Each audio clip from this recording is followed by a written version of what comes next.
यहाँ पर पूरा ये कटा हुआ है, यहाँ पे इतना लंबा निशान, पूरा बहुत गहरा जख्म है, कटाकियाँ हैं और यहाँ कॉक पे भी है, उसके मारा गया है, ब्लेड जांग पे भी है, बहुत मतलब जख्म 4-5 जगह उसके वो बांध रखे हैं। मैं एक बात और कहना चाहता हूँ, अगर मेरी बीवी का खरोच भी आ गई तो करंट में ही होगा इलाज, करंट में। तब मुझे मेरे फेस टू फेस धमकी देकर गया है, क्योंकि मैं बीच में बोल जाती थी ना, वो मारता था, मेरे सामने भी कितनी बार मारा है। इसकी दादी कहती थी मुझे लड़के की जरूरत है, ये लड़की कैसे हुई है, गाड़ी की इसकी मांग थी, गाड़ी क्यों नहीं आई, गाड़ी ये दहेज में, इसमें कौन देता है ये दहेज, क्या है दहेज में, गाड़ी होती मुझे तो गाड़ी की चाहत थी।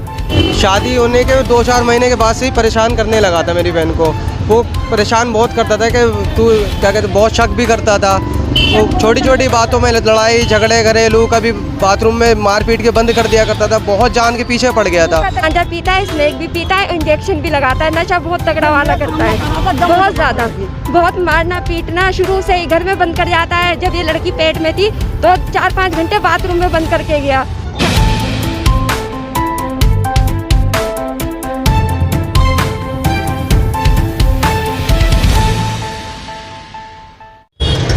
हेलो दोस्तों, इंडिया की न्यूज़ में आपका स्वागत है। इस वक्त हम मौजूद हैं होली फैमिली हॉस्पिटल पर, और होली फैमिली हॉस्पिटल पर आने का मकसद यही है कि जामिया नगर से एक और केस सामने आया है। क्या कुछ पूरा मैटर है, किसने यह धारदार हथियार जो कटर होता है बताया जा रहा है, उससे लड़की को मारा गया है। ये उनकी माँ है, किसने मारा है, क्या कुछ हुआ, थोड़ा सा बताइएगा। हाँ, इसने, मेरा दामाद था आमिर, उसे मैं अपनी बेटी को लेकर जा रही थी इसके खाला से मिलाने, इधर किधर से कहाँ से आया और एकदम ब्लेड मार के इसमें मुंह पे मारा, पेट में मारा और क्या नाम है टांग में मारा, जानलेवा हमला करा इसने। और मैं छुटाती रह गई, बचाती रह गई, एकदम मार मुर का सब भाग गया। मेरा हाथ इसमें, गोदी में मेरी बच्ची थी, उसी की शिवा की, जिसके ब्लेड मारा था, उसकी बेटी इसकी माँ की गोदी में होती तो उस बेटी का भी लग जाता। मुझे कह रहा था मैं बोली आमिर छोड़ दो हाथ, छोड़ दो, खैसा हुआ ले गया दूर तक, मैं छोड़ो, कह नहीं अम्मी मैं कुछ नहीं कह रहा, मैं कुछ नहीं कह रहा। मैं बोली आमिर छोड़ दो, घर कर लेना जो भी बात करनी है। इतना बस इस बच्ची को देने गई हूँ दूसरी वाली बेटी के पास, इतना तो इन्हें चाकू दोनों 3 मार के गया। चाकू क्या है? ब्लेड था हाथ में, ब्लेड मारा है। हाँ। तो मतलब क्या रंजिश थी, क्या कुछ भी नहीं था, परेशान रखता है बहुत। मैंने अपनी बेटी को अपने घर बुला रखा था, जापा वगैरह मैंने करवाया, इस सफदरजंग में ये लड़की हुई है। उसके बाद में क्या नाम है, इसको घर रोक रखा था मैंने, बार बार धमकी दे रहा था पूरे घर की, कहता तुम्हारे घर को मार दूंगा, तुम्हारे घर को मैं छोड़ूंगा नहीं, जानलेवा हमला करा। मेरे घर पे पूरे पर बच्चों का खतरा है मेरे बच्चे जाते हैं। कितने साल हो? 2 साल।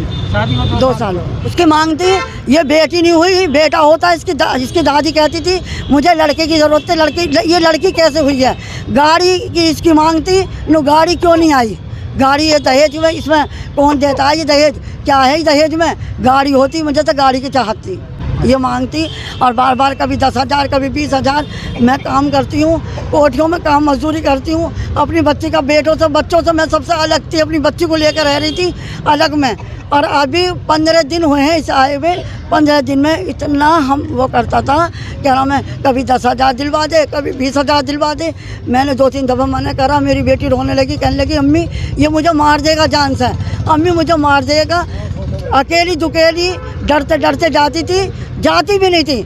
और आज मेरे साथ आई है फैमिली के साथ, तो आज इनने ब्लेड मारा। लड़की ने ये बोला था नो अम्मी बेटी हुई है, तो इस तरह से मारपीट करता है, कभी टैटिया भेजते हैं, कभी मुंह भेजते हैं, कभी क्या नाम है नशा कर करके आते हैं। और शिवा मैं तुझे कैसा मर जाऊंगा, क्या मार दूंगा, क्या मर जाऊंगा, क्या मार, यह हालत है। मारा आपके सामने मारा? मेरे सामने मारा, मैं पकड़ती रह गई।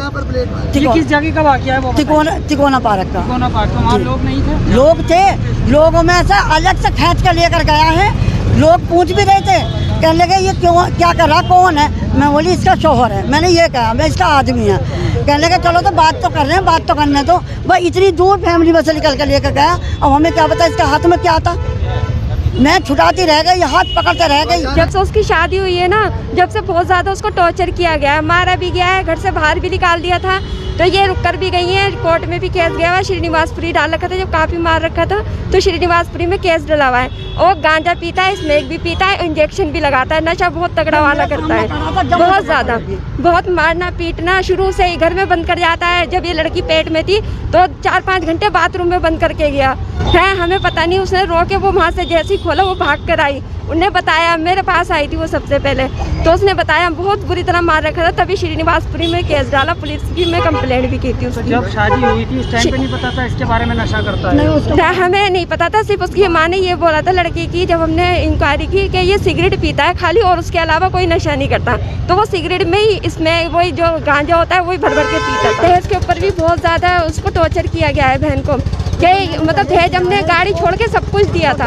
हमने कैसे ना कैसे करके सारी बहनों ने भाइयों ने कर करके सामान दिया, क्योंकि ये गरीब है, हमारी माँ इतनी मालदार नहीं है, गरीब। उनके यहाँ पर पूरा ये कटा हुआ है, यहाँ पे इतना लंबा निशान, पूरा बहुत गहरा जख्म है, कटाकियाँ हैं और यहाँ कोक पे भी है, उसके मारा गया है, ब्लेड जांग पे भी है, बहुत मतलब जख्म 4-5 जगह उसके वो मार रखे हैं। चाकू ही समझ लो, चाकू जैसा ही है, कटर तो नहीं लग रहा है मुझे कि कटर से मारा होगा उसके। मैम डॉक्टर है अभी कह रहे हैं बहुत इमरजेंसी है, ब्लेड भी चढ़ेगा, ब्लेड की भी जरूरत पड़ सकती है, अल्ट्रासाउंड होगा और ये एक्सरे वगैरह सब होंगे। और मुझे भी, मैं आती जाती हूँ, रोज की आती जाती हूँ, मुझे भी धमकी देता है, क्योंकि मेरा पार्लर है तो मैं अपने वहाँ पर जाती हूँ पार्लर, तो रोज की मुझे भी धमकी देता है। शादी होने के 2-4 महीने के बाद से ही परेशान करने लगा था मेरी बहन को। वो परेशान बहुत करता था कि तू क्या कहते, बहुत शक भी करता था। वो छोटी छोटी बातों में लड़ाई झगड़े घरेलू, कभी बाथरूम में मार पीट के बंद कर दिया करता था, बहुत जान के पीछे पड़ गया था मेरी बहन।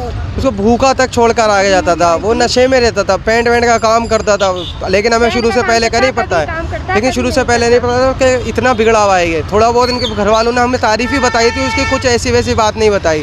उसके बाद बहुत परेशानी में रखने के बाद भी बहुत बार मेरी बहन मेरे घर पे रहने के लिए आई है, उसके बाद भी उनने बताया कि मारा पीटा, मेरे को बोलता है कि गाड़ी चाहिए, क्या कहते हैं, मेरे को ये चाहिए वो चाहिए। जब मैं अपनी ससुराल जाता था, जाने के बाद मुझे ससुरालियों से ये पता लगता था कि मतलब जो हमारी साली है उसके बारे में बताते थे कि ऐसे ऐसे परेशान रखता है, वो दारू वगैरह पीता है, नशा करता है।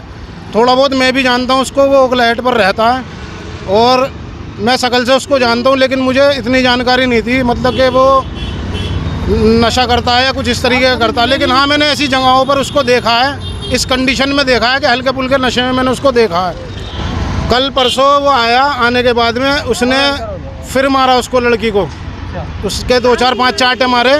जो हमारी सास है उन्होंने कुछ नहीं कहा, जो और भी हम रिश्तेदार हैं हमारे, उन्होंने खैर कुछ नहीं कहा, ये मार वार के चला गया।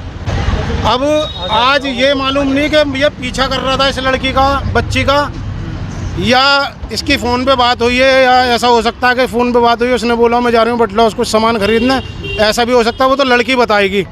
अभी लड़की जो है सीरियस कंडीशन है लड़की की, जब उसे होश आएगा वो बताएगी क्या माजरा है और क्या मामला है।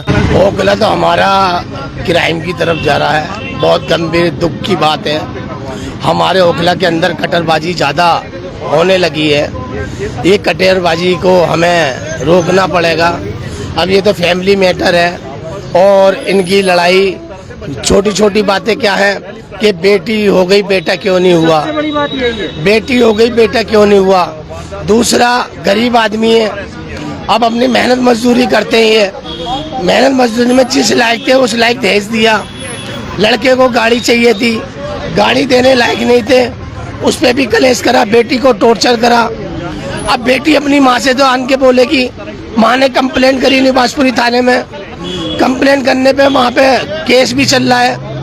मगर अब बेटी माँ के पास आई रहने के लिए उसको बहाने से बुला के उस बीच रास्ते में उसके कटर मार दिया। अभी मेरे को जानकारी मिली है, अभी मैंने पता करा है, पुलिस ने अरेस्ट कर लिया है और अभी हम होली फैमिली आए हैं। होली फैमिली में अभी लड़की से भी बयान लिए जाएंगे, उससे भी पूछा जाएगा और जामिया नगर थाने में उस लड़के को अरेस्ट कर लिया है।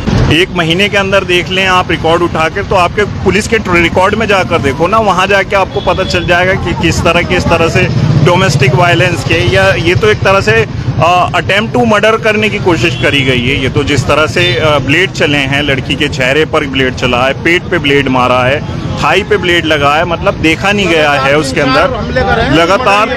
लगातार उसने 3-4 हमले करे हैं, तो ये उसमें साफ साफ दिख रहा है कि ये तो अटेम्प्ट टू मर्डर करने की कोशिश करी है। स्टेशन को इसके अंदर मैं डीसीपी साउथ ईस्ट से कहना चाहूँगा कि इसके अंदर इसको संज्ञान में लें और ऐसी वारदातों को कंट्रोल में रखें, वरना जामिया नगर में ऐसी वारदातें घटती रहेंगी और बढ़ती रहेंगी और इस तरह से क्राइम बढ़ता रहेगा। और ऑपरेशन कवच जो क्या कहते हैं गृह मंत्री अमित शाह चला रहे हैं, उसको जामिया नगर में भी इम्प्लीमेंट करा जाए, साउथ ईस्ट डिस्ट्रिक्ट में करा जाए। मैं अपने डीसीपी साहब से कहूँगा, साउथ ईस्ट डिस्ट्रिक्ट में क्या कहते हैं खूब नशा बिक रहा है, सारी पुलिस को पता है, तब भी इसके ऊपर एक्शन क्यों नहीं लेते?